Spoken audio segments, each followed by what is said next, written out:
Hello everyone, welcome to the channel easy way to learn. तो आज हम discuss करेंगे 27 एंड 28 अगस्त 2025 के करंट अफेयर क्वेश्चंस। तो बहुत इंपॉर्टेंट लेक्चर होने वाला है आपके सभी कम्पिटिटिव एग्जाम के पॉइंट ऑफ व्यू से। तो वीडियो आप लास्ट तक जरूर देखना, और अगर आपको मेरा वीडियो पसंद आता है तो प्लीज़ चैनल को सब्सक्राइब कर लेना और साथ ही के बेल के बटन को भी ऑन कर देना, ताकि आने वाली वीडियोज़ भी आप तक पहुँच जाएँ। तो चलिए बिना किसी देरी के लेक्चर स्टार्ट करते हैं। फर्स्ट क्वेश्चन है, the registrar general of India RGI works under the administrative control of which ministry. तो किस मिनिस्ट्री के अंदर ये RGI यानी कि registrar general of India work करता है? तो ये वर्क करता है ministry of home affair, that is option number D. तो अगर हम बात करें रजिस्ट्रार जनरल ऑफ इंडिया की, तो ये अभी न्यूज़ में है। क्यों है न्यूज़ में? क्योंकि ये जो RGI है उसने सभी स्टेट्स को बोला हुआ है कि जो भी बर्थ या फिर डेथ होती है आपके स्टेट में, तो उनका यूनिवर्सल रजिस्ट्रेशन करना है कि स्टेट में कितने बच्चों का बर्थ हुआ है और कितने लोगों की डेथ हुई है। उन सभी का एक रजिस्टर मेंटेन करना है। तो ये किसने कहा है? RGI ने। हम बात करें कि पूरा का पूरा काम करने की ये जो बात चल रही है यूनिवर्सल रजिस्ट्रेशन, तो ये फॉलो करता है सुप्रीम कोर्ट के डायरेक्टिव्स को, और ये जो रिपोर्टिंग होती है विद इन 20 डेज के अंदर करनी होती है, और जब किसी का बर्थ होता है या फिर किसी की डेथ होती है। Next question, which institution has launch the report title rethinking homestay navigating policy pathway. तो ये जो टाइटल है rethinking homestay navigating policy pathway, तो ये किस इंस्टीट्यूशन के द्वारा लॉन्च की गई है? इसमें करेक्ट आंसर होगा नीति आयोग के द्वारा, that is option number A. तो rethinking homestay navigating policy pathway title वाली ये रिपोर्ट है, ये नीति आयोग ने लॉन्च किया है। किसके कोलैबोरेशन के साथ? Internet and mobile association of India के कोलैबोरेशन के साथ, और इसे 22 अगस्त 2025 को जारी किया गया था, जिसमें कि नीति आयोग के जो वाइस चेयरपर्सन है सुमन बेरी, उन्होंने लॉन्च किया था। तो बेसिकली ये जो रिपोर्ट है ये किस चीज़ की बात करती है? जैसे कि होम स्टे आपके होते हैं, तो कोई भी पर्सन जैसे होम स्टे कब करता है? अब जब आप बाहर जाते हैं, घूमने जाते हो किसी स्टेट में या फिर किसी कंट्री में, तो वहाँ पर आपके होम स्टे करने का पर्पस होता है कि भाई चलो यहाँ पे रहते हैं। तो बस उसी के पर्पस से ये जो रिपोर्ट है वो लॉन्च की गई है, जिसमें बात करी है जॉब क्रिएशन को लेकर, और इंडिया में होम स्टे की क्या क्या अपॉर्चुनिटीज़ हैं, क्या क्या चैलेंजेस हैं, उन सभी के बारे में यहाँ पर हाईलाइट किया गया है। तो याद रहेगा कि rethinking home stay navigating policy pathway किसने लॉन्च करी है? नीति आयोग ने। तो बात करते हैं नीति आयोग की। तो नीति की फुल फॉर्म क्या है? तो वो है national institution for transforming India, जिसको कि गवर्नमेंट ऑफ इंडिया की पॉलिसी थिंक टैंक भी कहते हैं। एस्टेब्लिश कब हुई थी? एस्टेब्लिश हुई थी 1 जनवरी 2015 में। इसने किसकी जगह ली थी? प्लानिंग कमीशन की। तो प्लानिंग कमीशन की जगह अब नीति आयोग है। अब ऑर्गेनाइजेशन की बात करें तो चेयरपर्सन होते हैं प्राइम मिनिस्टर ऑफ इंडिया। तो प्रेजेंट अभी हमारे जो प्रेजेंट चेयरपर्सन कौन है? नरेंद्र मोदी। और वाइस चेयरपर्सन को PM जो प्राइम मिनिस्टर हैं वो अपॉइंट करते हैं। और अभी हाल ही में हमारे जो प्रेजेंट वाइस चेयरपर्सन है वो कौन है? सुमन बेरी। CEO कौन है? BVR सुब्रमण्यम जी जो है वो इनके CEO हैं। चलिए नेक्स्ट क्वेश्चन पे चलते हैं। एक्सरसाइज मैत्री is a joint military drill between India and which country. Exercise मैत्री एक जो जॉइंट मिलिट्री ड्रिल है, तो ये इंडिया में और किसके कौन सी कंट्री के बीच में होगा? तो इसमें करेक्ट आंसर है थाईलैंड। तो मैत्री एक्सरसाइज का 14th एडिशन इंडिया और थाईलैंड के बीच एक जॉइंट मिलिट्री ड्रिल है। ये 1 सितंबर से लेके 14 सितंबर 2025 तक हेल्ड किया जाएगा। कहाँ पे? उमरोई मेघालय में। और इस एक्सरसाइज का फोकस क्या है? वो है टेक्निक्स एंड प्रोसीजर्स को बेस्ट प्रैक्टिस के साथ शेयर करना।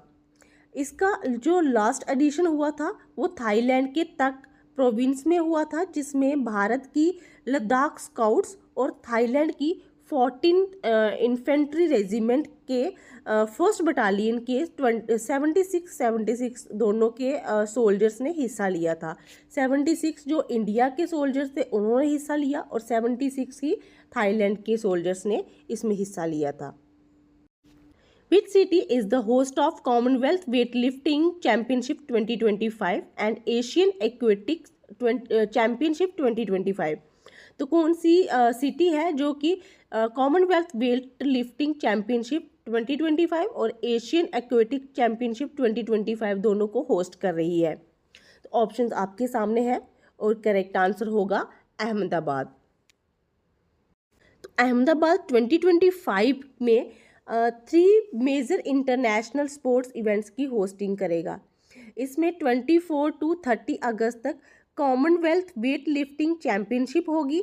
सितंबर से लेके अक्टूबर में एशियन एक्वेटिक चैम्पियनशिप होगी और 22 से लेके 30 नवंबर तक AFC under 17 Asian cup qualifier होगी। इन कंपटीशन में 29 से ज़्यादा जो कंट्रीज़ हैं उनके प्लेयर जो है पार्ट लेंगे। सभी कंपटीशन जो होंगे वो कहाँ पे होंगे?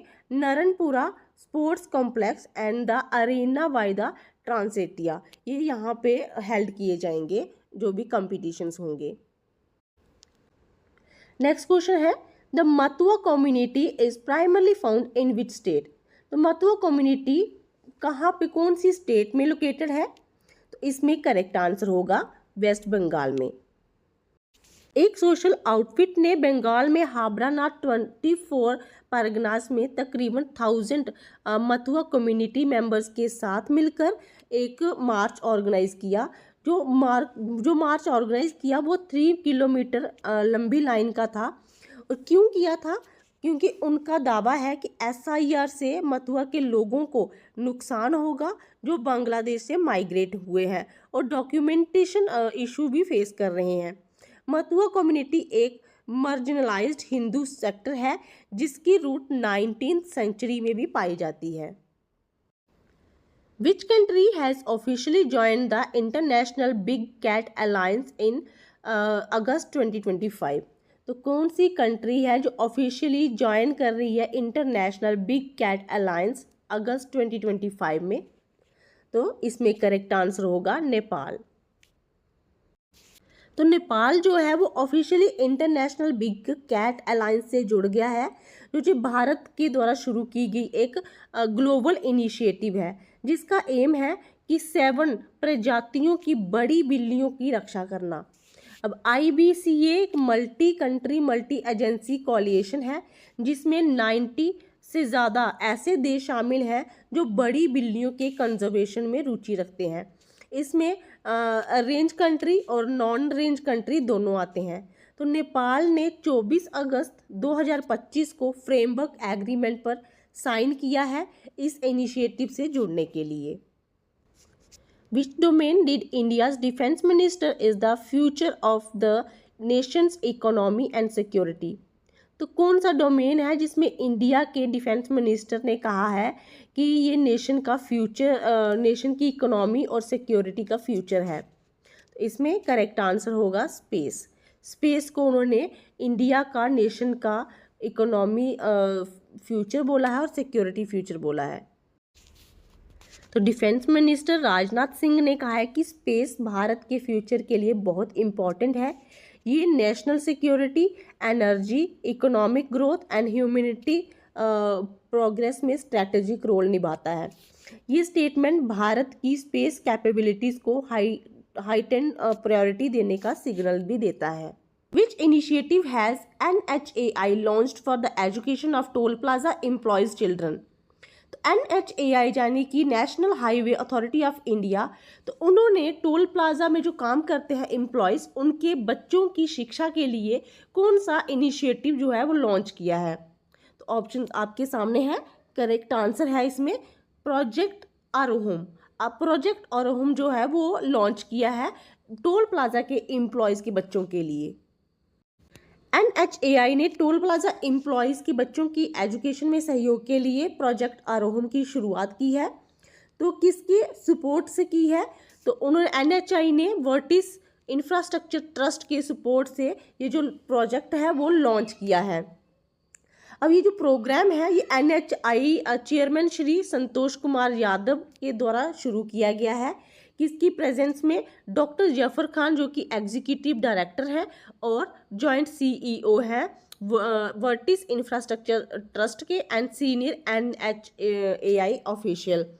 तो NHAI का जो हेडक्वार्टर है वो कहाँ पे है?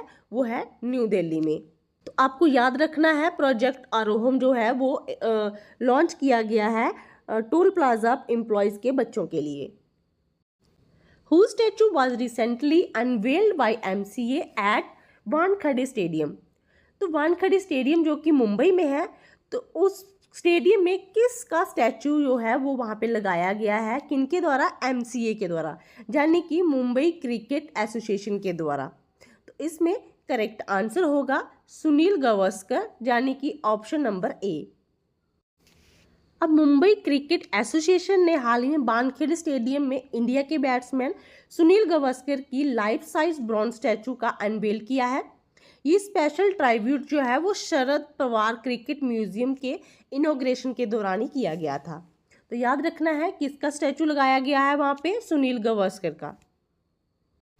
With whom has India signed an agreement to supply fortified rice for global food assistance? India ने अभी हाल ही में साइन किया है एक एग्रीमेंट, किसके लिए? फोर्टिफाइड राइस की सप्लाई के लिए फॉर ग्लोबल फूड असिस्टेंट। तो किसके साथ किया उन्होंने साइन? तो इसमें करेक्ट आंसर है वर्ल्ड फूड प्रोग्राम के साथ। इंडिया और यूनाइटेड नेशंस के वर्ल्ड फूड प्रोग्राम ने साइन किया है एक लेटर, जिसको लेटर ऑफ इंटेंट कहते हैं। और इसमें इसके अंडर क्या होगा कि इंडिया जो है वो 2 lakh metric ton fortified rice जो है वो वर्ल्ड फूड प्रोग्राम को सप्लाई करेगी ओवर द नेक्स्ट 5 ईयर्स। कहाँ से सप्लाई करेगी? फूड कॉरपोरेशन ऑफ इंडिया से। तो आपको याद रखना है किसके साथ इंडिया ने ये साइन किया है? वर्ल्ड फूड प्रोग्राम के साथ ये जो लेटर है वो साइन किया है। Next question, which country will host the 68th Commonwealth parliament conference 2025? तो कौन सी कंट्री है जो 68th कॉमनवेल्थ पार्लियामेंट कॉन्फ्रेंस जो है 2025 का उसको होस्ट कर रही है? तो वो कर रही है बारबाडोस। तो ऑप्शन नंबर D जो है वो करेक्ट आंसर है। तो 68th कॉमनवेल्थ पार्लियामेंट कॉन्फ्रेंस जो है वो कौन कर रहा है? बारबाडोस कर रहा है हेल्ड। और इसमें श्री ओम बिरला लोकसभा स्पीकर जो है वो लीड करेंगे इंडियन पार्लियामेंट्री डेलीगेशन को कहाँ पे? 68th कॉमनवेल्थ पार्लियामेंट कॉन्फ्रेंस में। और इस बार की जो थीम होगी 2025 की वो होगी कॉमनवेल्थ अ ग्लोबल पार्टनर। याद रखना है, ये क्वेश्चन आपको एग्जाम में पूछ सकते हैं कि 68th कॉमनवेल्थ पार्लियामेंट कॉन्फ्रेंस 2025 की थीम क्या थी। Which medal was won by the Mirabai Channu in the Commonwealth weight lifting championship 2025? तो मीराबाई चन्नू ने कॉमनवेल्थ वेट लिफ्टिंग चैंपियनशिप 2025 में कौन सा मेडल जीता है? तो इसमें करेक्ट आंसर आ जाता है गोल्ड मेडल, यानी कि option number A। Mirabai Channu ने गोल्ड मेडल जीता है कॉमनवेल्थ वेट लिफ्टिंग चैंपियनशिप 2025 में। कहाँ पे हेल्ड हो रहा था ये हो रहा था हेल्ड अहमदाबाद में। उन्होंने वुमेन के 48 kg वाली कैटेगरी में पार्ट लिया था और कुल 193 kg का उन्होंने भार उठाया। और स्नैच, क्लीन, जर्क, ये जो कुल मिलाकर 3 जो कॉमनवेल्थ चैंपियनशिप रिकॉर्ड्स थे वो इन्होंने तोड़े हैं। तो आज की वीडियो में बस इतना ही। मिलते हैं कल एक नई वीडियो के साथ, तब तक के लिए बाय बाय।